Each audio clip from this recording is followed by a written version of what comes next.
Well, hey, Prosperity Collabs, welcome to another exciting episode. Today we have a special guest whose journey from Hollywood to entrepreneurship offers some really valuable lessons for real estate professionals. Our guest today is Dave Kudell, owner of Rimrock Creative Media. Now, Dave's career spans starting as an assistant sound engineer, editing on big films such as Gladiator or Black Hawk Down, to then building an in-house video production department for Pechanga Resort and Casino, to taking that and starting out as a small business owner with his own production company, working with both large and small business owners on everything from casino commercials to explainer videos for heart surgeon. Dave's story is a testament to the power of passion, risk-taking, and adaptability. So join us as we delve into Dave's insights on media production, the importance of high-quality audio and lighting, and how realtors can take these lessons to enhance their marketing efforts to build stronger connections with their clients. So without further ado, Dave, welcome to the show.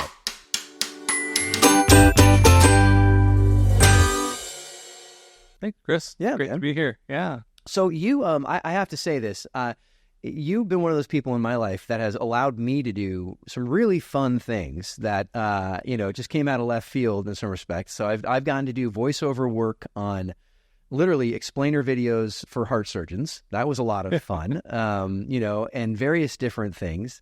And you're doing something that I personally didn't realize you could do, right? So tell us a little bit about what you do and how you ended up here. Yeah. So, it kind of started out when I was a kid. I really wanted to we had a small camcorder and I just loved taking videos. And, this is back in the day when you had the tape, the tape-based ones and everything, and have always been into that. So I ended up going to school for that and went to film school and graduated, and then decided to pursue a career in filmmaking. So journey kind of led me through. I'll give you the kind of the short story, but Sure. Ended up doing assistant sound editing on like about 25 Hollywood films, from like Gladiator to Black Hawk Down, Mission Impossible 3, and a bunch of great movies. Yeah. And then kind of went back to after about 7 years, decided to go back into kind of missed the filmmaking part of production. So, operating the camera and directing and coming up with the story. So, ended up doing video production for a large casino in this area, and kind of built up a whole in-house video production department where we were actually doing our own commercials. And that was at Pechanga Resort and Casino. And then I kind of decided after about 2015 to kind of take a risk and go out on my own and start my own production business. And that was, interesting because it's, finding clients and working with people. But what happened was kind of word of mouth spread. So I'd work with one client, they would tell another person about me, and eventually, was really busy. So, and did a lot of various videos for various type of industries, casino, like you mentioned, hospitality. So that's kind of where I am now, just doing videos for all kinds of clients, basically. So Yeah. Well, I love this because a lot of kids dream about going and doing, Hollywood and making movies and video production. And you worked in Hollywood. You do film production, but it doesn't look the way I think most people think about it, right? Like that you have this incredible small business now where you're doing Hollywood type stuff, right? Film production, but you're serving small business people and some very large businesses as well. But I just think there's like for most people, that just seems so far out of what would be possible, right? Like if you want to be in film, you got to go work in Hollywood. And you definitely are not working in Hollywood. Well, you are now through your composing, but yeah. So how did you end up doing production at a casino? I mean, how does that work? Because I wouldn't even think like casinos have in-house production, Yeah, well, when I started, actually, I don't think hardly any of them did. This was in 2008 or so. So having in-house video production departments now, it's actually is a lot more common for medium to large businesses. But back in those days, they would hire outside ad agencies, and so, but they wanted somebody in-house to help document things and just kind of like document the things going on in the casino for other employees. But I quickly kind of like, within a year, I was like, we actually can be doing a lot more. We can actually be, instead of paying, $1 million to an outside ad agency to come in and shoot a commercial, if we invest in a little bit of equipment, we can actually do that ourselves. And so that was kind of how that all started, and ended up building a team to help me, because at first it was me just running around camera editing, doing the whole process. So that was great. We had the support of the casino, and within about 2 or 3 years, we were actually doing we brought everything in-house. Yeah. And including, we were going to LA to cast actors and having, getting, working with other partners as well. So, but, that's was really cool, because we were using the same, equipment that everyone else was using. And then, of course, since then, of course, equipment has become even more, democratized as far as price-wise. Mm-hmm. So, nowadays, small little camera can shoot, a Hollywood movie. In fact, it's kind of what a couple of the movies that came out last year were shot on tiny, small cameras. Yeah. So, yeah. I mean, I think that's one of the exciting things, and it definitely, one of the things I wanted to talk about is, like, we're in a really exciting time for media. It used to be the bar to being able to do a professional level commercial was like $1 million, right? Or you had to have an advertising company, and they would contract with a production company. But now here you are, and you're like a 1-2 man operation, maybe 3 people on a set if you need it, right? You can bring in day work, but and you're doing commercials that are every bit as professional as the stuff you're seeing from sort of large Madison Avenue type places. Man, how is that changing small business owners' ability to project their brand? I think right now it's really because those barriers are really gone now as far as the investment. It's really more about now having the ideas. It's having the concept, and it's speaking to customers or potential customers, and kind of like that's really the most important part, I feel like, because of course you have social media and you have all of that, so too, and so sometimes there's definitely times when you want to portray, you want to have a really nice, slick, well-produced ad. And there's also times too when you want to just shoot some stuff on your phone, because sometimes having the slickly produced, professional video can be actually a kind of a turnoff for people on social media, because then it doesn't seem authentic, So there's a lot of considerations in that. So really, like, my approach is to focus on the audience first. I put myself in the shoes of a customer, and I talk to business owners too, and it's like, what are your customers looking for? What are their pain points? What are the things that they're concerned about? And then how you can speak to that, how you can kind of reassure them that, of those things. Mm-hmm. Yeah. So, yes. So part of it, yes, anyone can produce a really nice quality ad, but it's I think it's really now down to, if you're working with video production people, it's not just about what equipment they have. It's kind of like helping come up with ideas and concepts that work with you on that that will be successful. Yeah. Basically. Well, it's almost a double-edged sword, right? Because I, as a small business owner, can go invest in cameras, right? I can buy sound equipment, I can buy lighting, I can get it all literally, I'm sitting in a studio where I can buy it all on Amazon, right? But to do it well is not as easy as owning the equipment. And I've proven that time and again on this podcast. I remember I had the opportunity to interview the president of Keller Williams International, and I sat down with him. We had it was really a phenomenal conversation. And I got back to my home office, and I went to edit the footage, and I could hear him beautifully, but my mic, for some reason, was turned off. So I had to go back and, fix my audio. I used AI tools and everything trying to fix it, and I finally got it so it was just bad, but it wasn't, but you could hear it.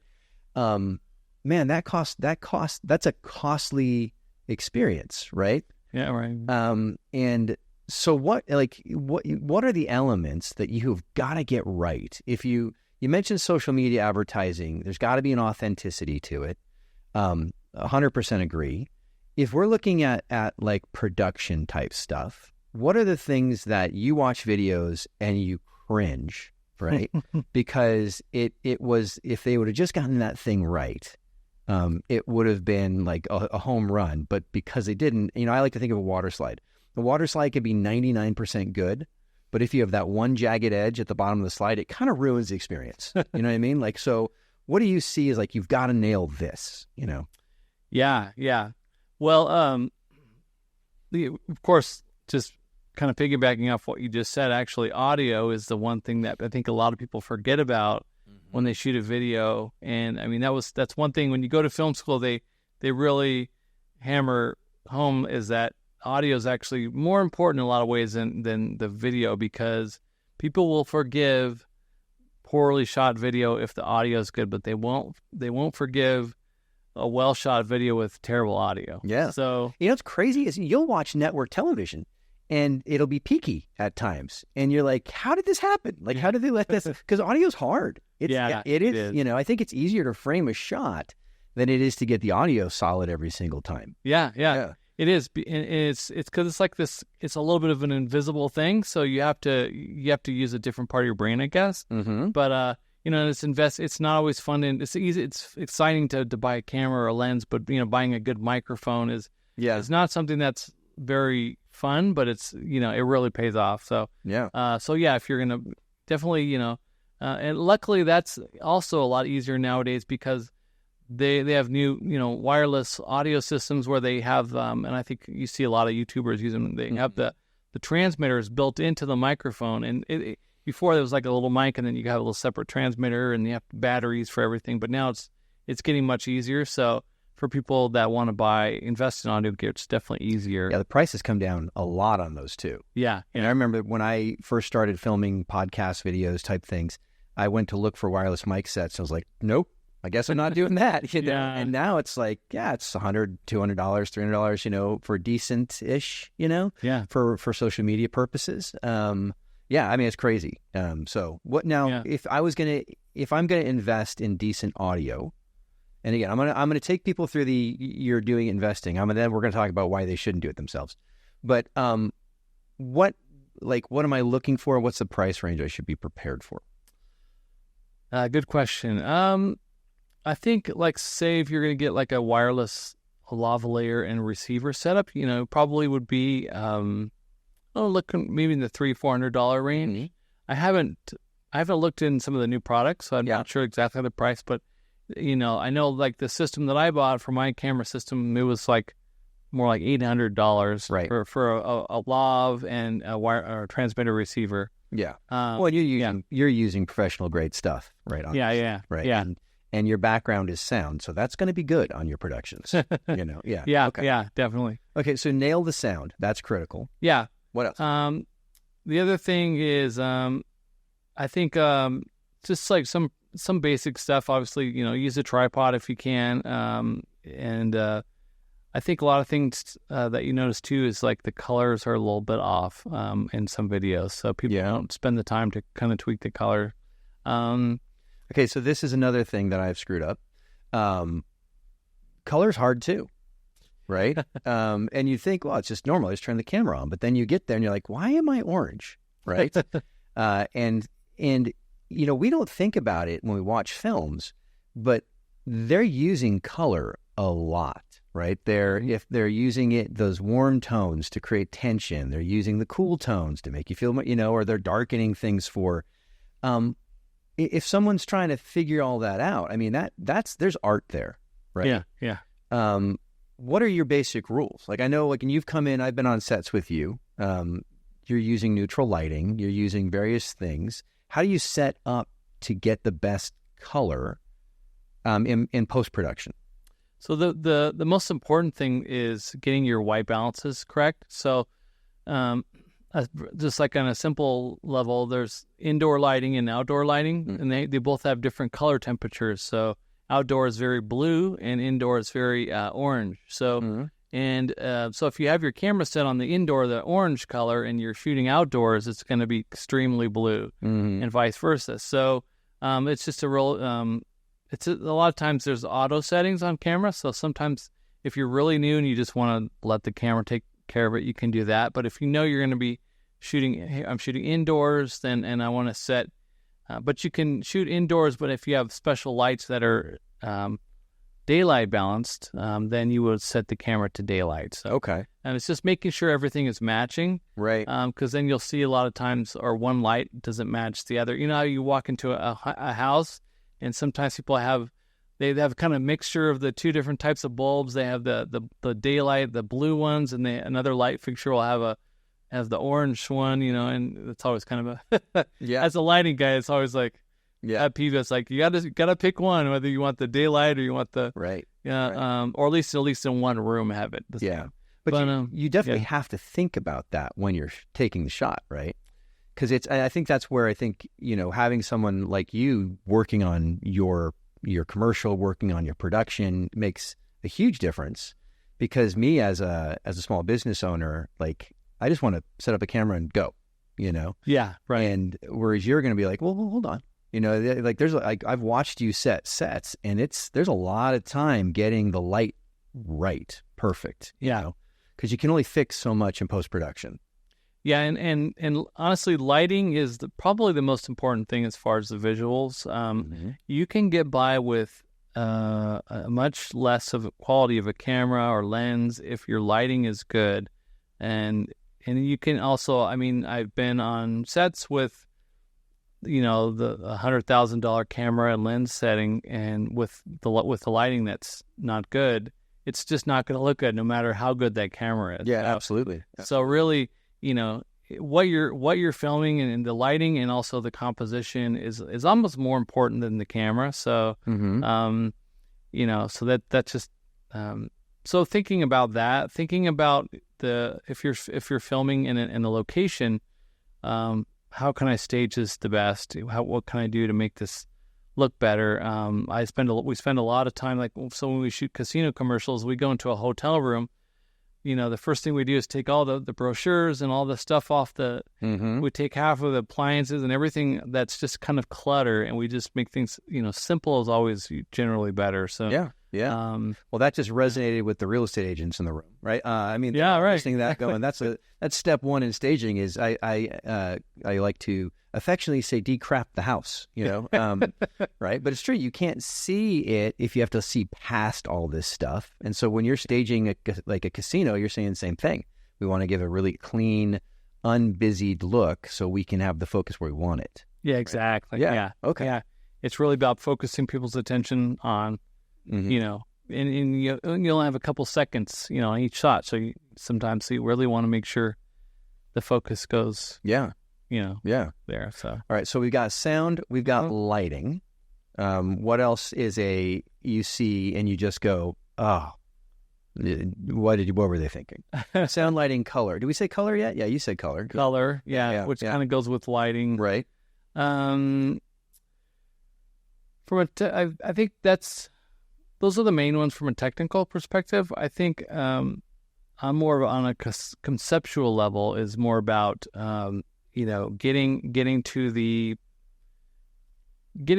focusing on what the essence of the video is. Why would people watch it? Getting people's attention quickly. And this is just kind of also because of the YouTube generation and the YouTube, well, it's not just generation, but just we're all used to watching videos on YouTube now. And, you don't have time to set up a long intro. And, it's funny, you watch YouTube videos from 10 years ago and people always have they have a little intro video, and this is me, and here, this is what I am to so-and-so, and I do this and this. And now, if you do that now, you lose them immediately. So you just have to start right in with, hello, this is, and just start talking about the subject. Yeah.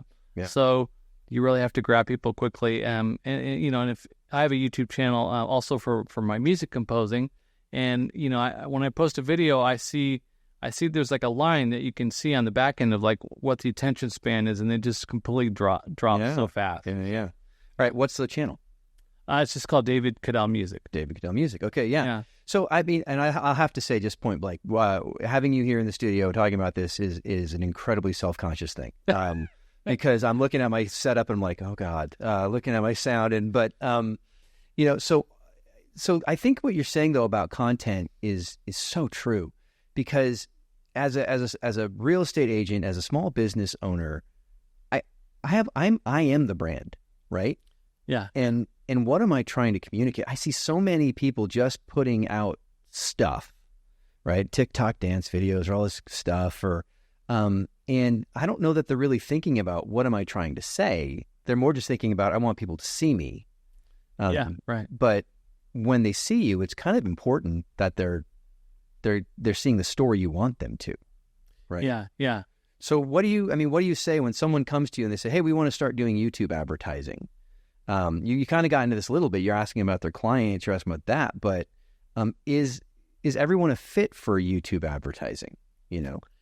I think the different platforms all need a little bit of a different approach, because, like, for example, YouTube is something that initially people search, so people, and that's how they discover videos. So, or else it's suggested to them based on other things that they clicked on. Mm-hmm. So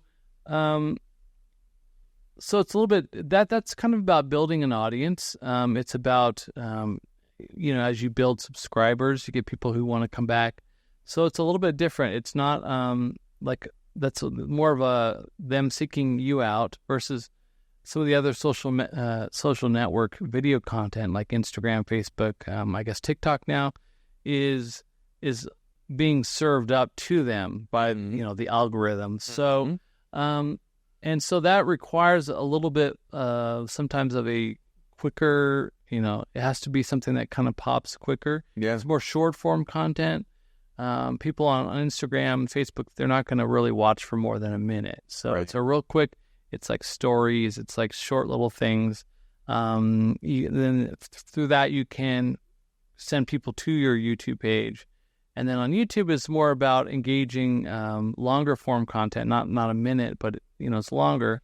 A lot of that's educational content. Does very well. So it's about and also telling a story about you. So people follow just people that are interested. Like my wife watches YouTube. She watches people that renovate homes and renovate trailers and have farms, and you get invested in these people. You kind of like learn about them and you start to follow them. So that's kind of like so maybe if somebody's a real estate agent, it's maybe about their they're also getting to know you as a person, and you're just building a level of trust. You're kind of showing who you are as a person, and that's kind of like it's a little bit of a storytelling, and it's really hard to quantify the success rate of that. So maybe like somebody where I come in is more like helping with more of the polished brand ads, or helping with the strategy of like what can be successful. Right. But a lot of times, people who want to do like their own content, that's more of something they can even do with their phone. Totally. So on the social media side, there's what I'm hearing you say is it's not just about presenting like a commercial. You need to be, there needs to be a level of authenticity, right? Yeah. That they're getting to kind of feel like they know you. And you look at celebrity, and you hear celebrities say things like, I'm not the character, right? And people have a hard time, if you're a good actor, they think that's who you are, right? Yeah. And that's why we want to go see Harrison Ford over and over and over again. We just like him. Or Robert Downey Jr., great example. I like to see films with Robert Downey Jr. because I just enjoy him, right? Yeah, yeah. And if you're trying to create a following on social media, not that you're going to be an actor, but you need to connect with the people who are going to enjoy your personality. They're going to enjoy your approach to life. They're going to enjoy your story, right? And that can only happen if you're being authentic. Yeah. And people will definitely, they're interested in people that are genuine, and people can detect, when there's salesmanship happening. So, but not that you can't also be upfront and talk about what you do. And I think people, that way when people need something, they know to contact you. Yeah. So like my own experience on the other on this side of it is like, so in 2000 I've always enjoyed composing music, like film score type music. So in 2020 I won a contest to score a scene from the show Westworld, and 11,000 people entered this contest, and I ended up winning it. So and it was a really I'm trying to think of the word. Just it was well followed, this whole announcement of this contest, and so I instantly kind of became a household name in the composer community, which is kind of a small knit, tight knit community. But since I was not really a film composer at this time, just did it for fun. I started writing more and more stuff for films, and I've ended up scored a few films now, and I still do that. But I ended up realizing that I need to brand myself as well as a composer, because there's so many people that want to do this, but are not. But it's hard to kind of stand out and get chosen, and especially get filmmakers to notice you and want to hire you to do their film. So I actually also kind of started my own YouTube channel and started talking about my journey and what this contest meant to me, and then talking about some of the projects that I'm working on. And I also do tutorials on how to write music, how to set up your computer, and everything like that. So through that, I've gained 6,000 subscribers on YouTube. So I've kind of gone through that same process on from my own perspective too. Totally. So so it's interesting. But one of the things that people always, when I meet them in person, I go to composer events, and they all come up to me. A lot of people come up to me and they say, "Oh, hey, I love your videos, and I love that contest that you did. I love your work that you did for that."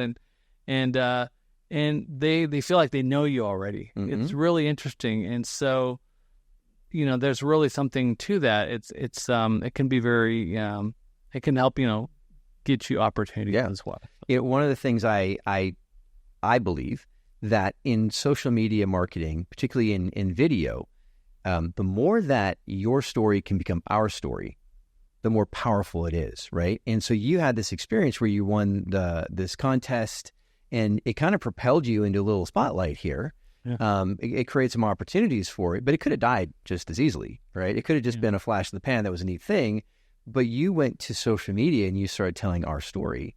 And so I think the reason people come up to you is they feel like they've been on the journey, right? And it's they saw, like, from the contest to, working alongside some very big names. I mean, I know some names that you worked with, to then, working as an assistant on a film, to scoring your own film, or you were just at Abbey Road, right? Working with the London Philharmonic, is that correct? Or who were you with? Or the London Symphony Orchestra, recording a score for a movie. I mean, it's like, I got to tell you, every time I see a post, I'm like, yeah, we did it.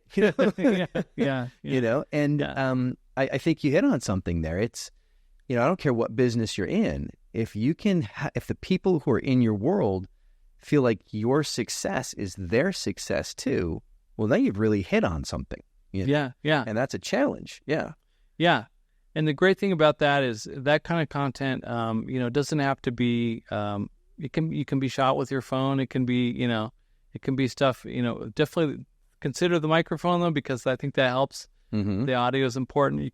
The phones are really getting really good, but that kind of content is really stuff that anyone can do and put out there. And the key is try to think about who your potential people that want to hire you to work on stuff, and keep that in mind, that try to maybe sometimes tailor the content to those people as well. So so for me, for example, instead of just putting out videos that appeal to composers, I try to talk also about the creative side of composing and how you can enhance a film's story. So that's something that directors and producers can see. It's like, oh, okay, he gets it, And also because I'm also a videographer, filmmaker myself, I kind of know that side of the business. But yeah, I think being authentic, and I think that's so important. Yeah. So one of the things that I wanted to kind of get into was why should, we kind of talked about how you can do it, right? I know firsthand that it's also some quicksand here, right? Like, so if you want to go do all the production yourself, like, well, I don't need to hire. So like, maybe you've got this idea for a film series you want to do, or you want to do a local spotlight on businesses for, your industry, or you want to take someone through the buying process, A to Z or whatever, and you want to do it at a professional quality. Why should someone hire a person to film that as opposed to just trying to do it themselves? I think it comes down to the biggest advantage is time, because, you also have you also have your own business to run and you have stuff to do. So, so sometimes handing that off to somebody who can do that much quicker and much faster, can be, can definitely pay off. Yeah, I will agree. I've done some of this myself because I'm the guy who said I'll do it myself. And you can only listen to your own voice so many times where you're trying to edit something and it's just like, do it before you want to kill someone, right? Yeah. So, and it is amazing how much time it can take to edit together 30 seconds. Yeah, right? yeah. If you're doing multi-cameras, you're doing multi-sound, blah, blah, blah. So definitely time. I would agree with that. I mean, what else? I mean, what else is a reason you think, yeah, the reason you want to bring a pro in is X, or here's, one of the things that you need to think about, I think too is, of course, quality. They're going to have all the equipment. They're going to have the technical know-how to do things. And they're also going to be able to film it for you. So if you're actually on camera, then that's another consideration. Who's going to be the one shooting it, filming you? Yeah. But I think, there's also, goes back to, there's, almost two types of content. There's definitely the produced, more well-polished content that you can probably want to consider hiring somebody to do. And then there's this stuff that's just like, shot on my phone or just, it's more homegrown kind of feeling. Yeah. Then that's something that you can definitely do yourself. Right. And then there's the kind of in between where, you're doing your own podcast right here, and you invested in equipment and you're doing it yourself, and but you also have total ownership on, you have the vision of how you want it to be. So and sometimes handing it off to somebody, it can be maybe it doesn't come out the way that you want, but also maybe it's just that you need, you can also get some help with somebody to edit the videos, or so it's really, there's no one answer, but definitely like to help get it off your plate, or also to get a level of polish. If you want something to look really slick with high quality photography, drones, and all this kind of stuff, then sometimes it's better just to bring in somebody. There's in the production that I've seen that you've done, when it's been like casino commercials, we've worked on some projects together. There's something you have the ability to do that I have never been able to figure out how to do. The only way I can say is it looks glossy. I mean, it looks like as if a magazine, like a glossy magazine, has been filmed. And honestly, I think it's almost, I very rarely see it in like professional television production, like shows, but I just don't know an amateur can pull that off. I don't know. I honestly don't. I think it's probably color grading or I don't know what it is, but or focus or whatever. But it's that glossy sort of look. Man, it blows me away. I mean, but I think there's a difference there, right? Yeah. Well, thank you. Yeah. It just comes from experience and the shallow depth of field. There's certain cinematic things that we're used to seeing on film that, the other thing is, when I started doing this and when I went to film school, 25 years ago, this was so much harder. You were either investing on actual shooting on film, which had to be developed in a film lab and was super expensive to purchase, to just now being able to shoot that quality on a small, DSLR camera. So it's definitely a lot easier for somebody to do it, but it's still not easy, I guess, because there's so many considerations, lighting, and the look of things. But yeah, there's people that do it. And the other thing is finding somebody who's got can do all those things. Sometimes, a lot of times, there's people that specialize in one aspect of it. Mm-hmm. So one thing that I think's made me successful is I've kind of learned every aspect of filming, editing, writing scripts, also thinking about, okay, where's this going? How are we going to format it? And then just big picture stuff too. Just, what is going to be successful? Because the worst thing is to spend a lot of time and money and energy on a video, and it just doesn't perform. Nobody wants to watch it. Right. Yeah. That's always the first thing. And that's always, one of the things when I talk to clients too is a lot of times they'll bring in, I wanted to shoot this video and I just want this to be like the best quality and this and everything. And I say, well, what is think about it from your audience. Is that going to be, because sometimes it'll be maybe something that I don't feel like it's going to be hitting the target, for success. So, and I don't want to just do it and then be disappointed with the results. So. Well, I think that you just nailed something there, that you can spend the money on the equipment, you can learn how to edit, you can learn to do sound, you can do those things. It's going to take a lot of time to develop that level of expertise. But having someone else who has creative eyes on the project go, what about this? Like, and I know you and I worked on a project, an educational video, and I had written it for multiple actors, and I had no budget at all. And I think you called, you're like, hey, what if you just played every part?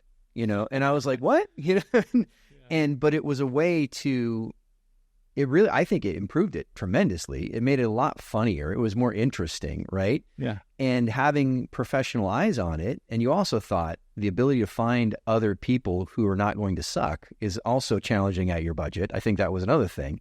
But it made the whole project better, Yeah. And most people don't think about that. They think, oh, I want to do this, but they'll get into industry jargon, or it's boring, or it doesn't accomplish what they want it to do. And it is nice to have a professional come in and say, what is it you're trying to achieve exactly? Yeah. Yeah. I can't tell you how many times that we've brainstormed ideas and people have come to me with ideas that they want to do and things that I've thought of too. And like, this will be so funny. This will be great. Oh my gosh. And it'd be entertaining. Mm-hmm. But I'm like, but then you kind of think about, does the audience, what is in it for them to watch it? And what are we getting out of it? And a lot of times you have to just say, no, this isn't really the right idea, Mm-hmm. So I try to think, with every client that I work with, I try to think, start with the customer in mind first. What do they want to see? What's going to be resonating with them? So, Mm-hmm. that's always a good place to start. And also it helps to focus test. It helps to just show it to customers and say, what did you like? What do you think about this idea? Mm-hmm. Because there's a lot of ideas that might sound great, but maybe aren't going to, and then it's just, if they don't pan out, then. So let me ask you this. I mean, again, we talked about democratization of media, and I think this is, kind of one of the critical things. It used to be the only people who could put a television commercial together. You couldn't really do it as a small business without really having a tremendous budget. Online advertising didn't exist, right? Things like videos before at the movie theater didn't exist, right? So if I'm coming to you and say I'm an air conditioning company, I'm saying that because we actually did work on something. But anyway, or I'm a local lawyer, or I'm, any number of small businesses, and I say to you, I've got a budget to do X. I want to put some commercials out there to create awareness, tell our story. What are the channels that you're going to bring that to for a commercial for a small business person? Like, where do you think the greatest ROI is? So the first thing I do is I'd ask the customer, like, where does most of your customers come from? So like, for example, the air conditioning company, I asked him that exact question. Is, well, people tend to search our website and they'll type in, I want air conditioning repair or whatever, and then Google will take them to the website. So I said, okay, so we need to have a really killer video for that website that just lives right there, so people click it and they can find about find out about why you are the trustworthy, why pick you. So, and then that, and then some companies who don't always need a service, sometimes Facebook may not be the right choice, because a lot of people aren't going to just follow, an air conditioning company on Facebook. If their air conditioning system is working fine, maybe they're, so what are the reasons for them to follow them on Facebook? So as opposed to other companies where maybe it's something that you do want to keep up with that company. Yeah, I can't think of many things that I don't want to see more than an air conditioning company on Facebook. As far as just like following, if I'm looking for an ad, I want targeted ads. Yeah, sure. If I'm looking for it, but I don't know that I need to see the story, Right. Yeah, totally. No, it makes a lot of sense. I don't even think about that. Right. Yeah. And I think there's like real estate agents, small business people were like, oh, I'm going to do this. I'm going to talk about that. And you sell a home every 7 years. Right. So if you're if all you're posting is real estate, after a while, people are like, mute, right? Because, unless you're looking at that time. So it's that balance of mixing the media. You talked about that authenticity. Yeah, totally. But maybe there's a somewhat, tangential subject about real estate that people would be interested in following all the time. Investing. So, or, just seeing about what kind of properties are coming up on the market, or maybe not to buy, but just people are interested in certain aspects of houses or decorating or styles or home improvement. I'm just. Oh no, hey man! During COVID, my family, we got addicted to Ennis. Yeah, and I can't pronounce his last name. It starts with a Y. Yalsmer, but he was doing Hollywood mansion tours. Right? Oh, He's just a real estate agent, and the quality wasn't great, and it continued to get better. And he's got this huge following now because it was a way to talk about real estate in a way that people did want to see. Like, I'd wait for the next video to come out, and I wanted to see, what these places look like, right? Yeah. And I think that's a challenge, right? So you're going to create this media, but how to do it in a way that people are engaged with, is important. So if you're an air conditioning company, how do I talk about air conditioning in a way that people care? Right? Or from a real estate agent or a lawyer or whatever. And how can you do that in a way that they get excited to see the next video? Yeah, totally. And then they may follow you for a completely different reason for that other content. But when it's time to, or somebody they know is looking at buying a home or selling, and they're like, remember that person? Those videos that I follow. That would be a great choice. So. Sometimes it's really hard to quantify how successful those things are, but opportunities do come from things like that a lot of times. So it's kind of like a little bit of a leap of faith that you have to take, but it's I think it can just building your brand, building awareness for you, what you do, no matter what business you're in, is always good. Yeah. Well, it's I'm struck by the fact that your own life, you're running this business, which was really a passion project, right? I mean, getting into film in the first place is a passion project, but then you've got this kind of unsatisfied desire in composing. And so I think you did a job for a composing tool company to record like a conference or something, right? Like, which I think reignited it. And then you entered this contest and you won this contest. And now all of a sudden your YouTube channel is sharing a passion. Right? It's something I love to do, and it's a passion project. And I think, again, for real estate agents, what are you passionate about in real estate that you could make videos about and people will be excited about that journey? Or if you're a lawyer, why? Why are you a lawyer? Right? Whatever you do, what's the thing that you get really excited about? And how can you find other people who get excited about it too?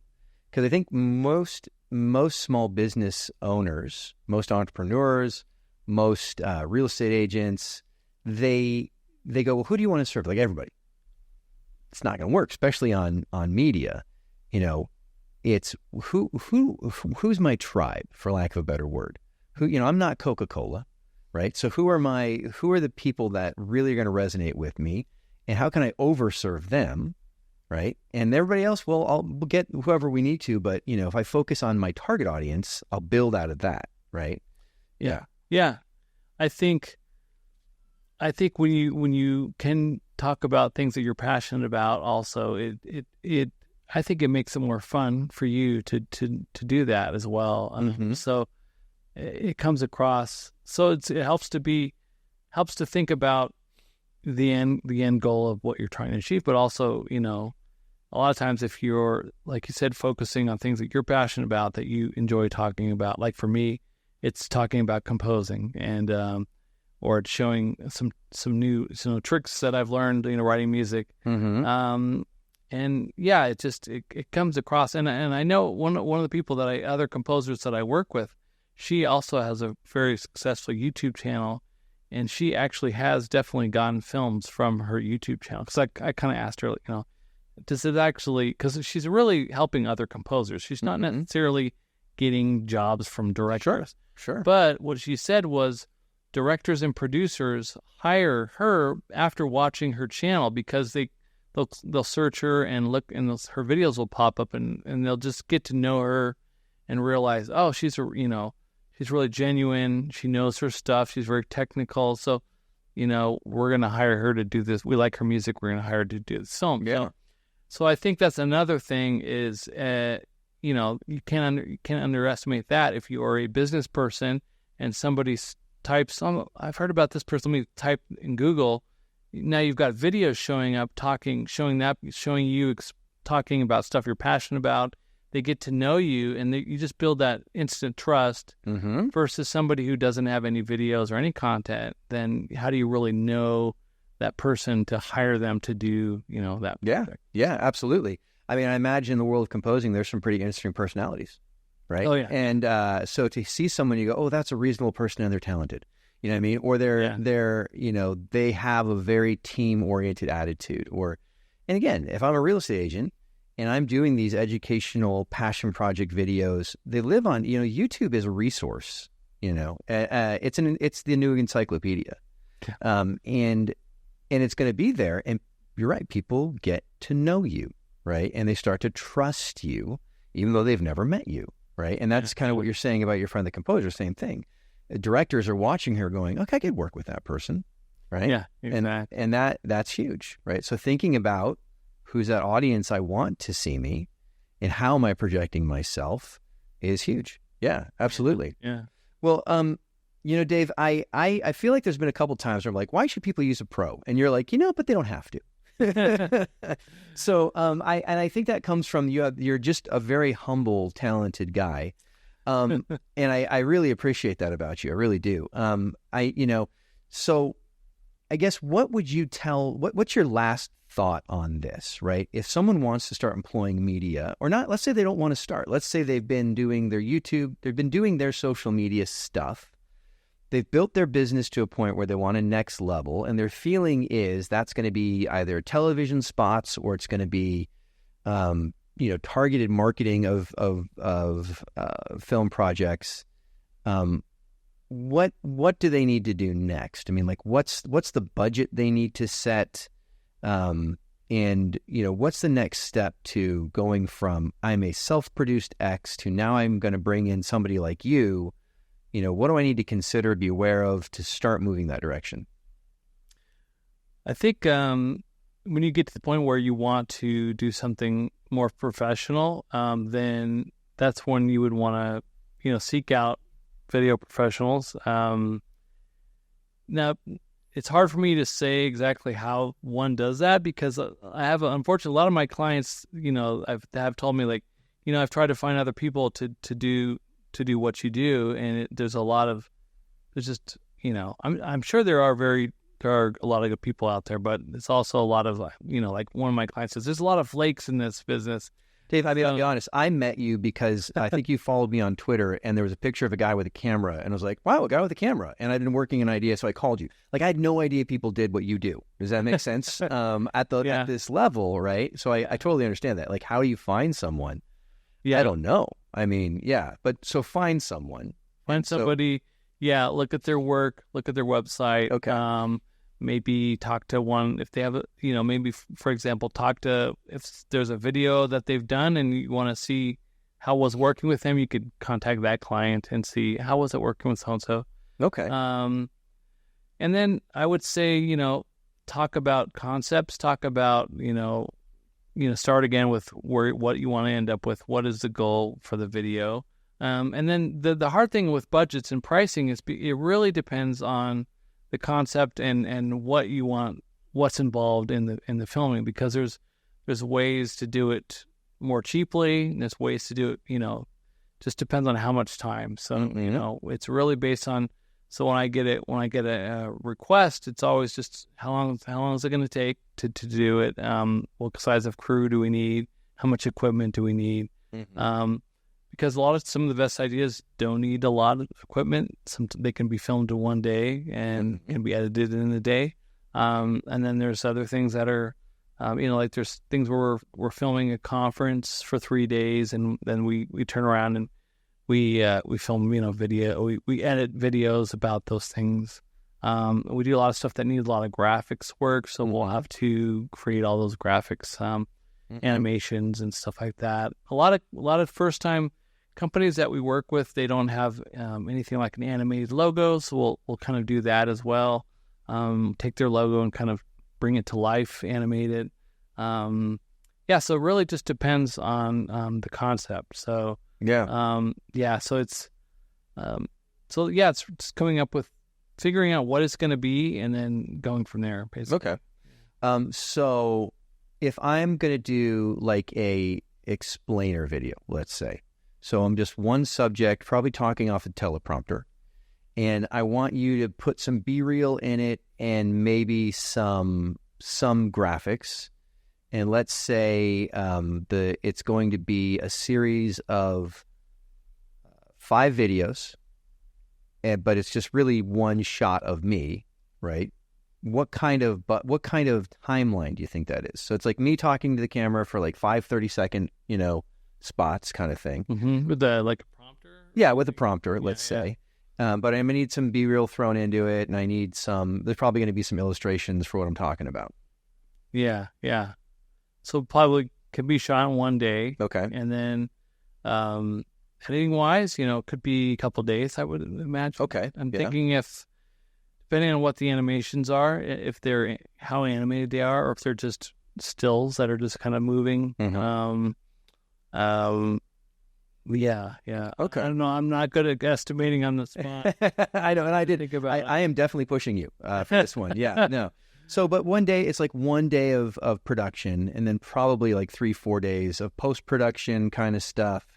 Okay, so that's kind of the idea. Yeah, because the thing that people don't often realize too about filming is that filming is like 4 hours of 3-4 hours of setup usually, of lighting, depending on how many cameras you're doing. So a lot of times we'll come in and people think we're going to just like film in like 30 minutes, but it really takes a long time to get set up depending on the environment. Yeah. And then of course we do the filming, and then we have to take all the equipment down and bring it back. So, it's really a day almost no matter what. So, right. So then that's why I also try to be to make the most out of it. It's like you don't want to just shoot one 30-second spot. If you're going to have somebody come out and film for a day, film for a few hours and get enough stuff, get enough content. That way you're maximizing your time. Yeah. And then, you can spread the editing out over time if you want to keep the budget lower, just start with one ad or 2 ads. And then you have all this footage still in the can for other stuff as well. So, yeah. Good deal. So, but yeah, it depends on, the graphics involved but it really, it just depends on the concept, and how polished it needs to be. Yeah. It's awesome. Well, Dave, I really appreciate you coming in and kind of sharing the behind the camera view, because I think it is a world that a lot of people are interested in. And I have to say, like, I've enjoyed watching your journey, from working for a casino in their private department to starting your own small business, success you have had there and continue to have there, then to now branching out into, major Hollywood film composing, all of that. It's been such a fun journey to be part of. If people want to follow along with the story, where do they find you online? We talked a little bit about the YouTube channel, but where can people find you for film production, for composing, where do they go? Yeah.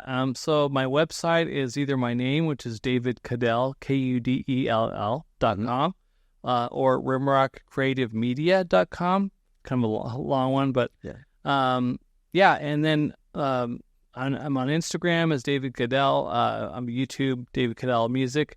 That's a good one for people to check out some of my music stuff. That's definitely more composer focused. My website has a lot of examples of some of the video stuff that I've done. Yeah. Yeah. And if I'm leaving people with one thing that I've learned on my journey is that some of the best things that have happened to me career wise have been kind of those moments when I kind of took a risk. Was starting my own company. Going out with this music thing and like the piece that I wrote in this contest was completely different from the other 11,000 people. I actually used like video game sounds in the music. So, and that was kind of a big risk. So anyway, that's just kind of like the last thing I would say is, sometimes those moments taking a risk it can be the thing that pushes you into new heights. Yeah. Well, I'd say you've got to believe in your abilities. You got to believe in your talents. And there has to be a point where you say, you know what, I can do this. Yeah. And I'm going to do it. And you have definitely witnessed that. It's been, like I said, a pleasure to watch the journey, and I look forward to seeing more to come. So, well, hey, that concludes this episode of Prosperity Collabs. Remember, success is not a solo sport. You can follow us at prosperitycollabs.com.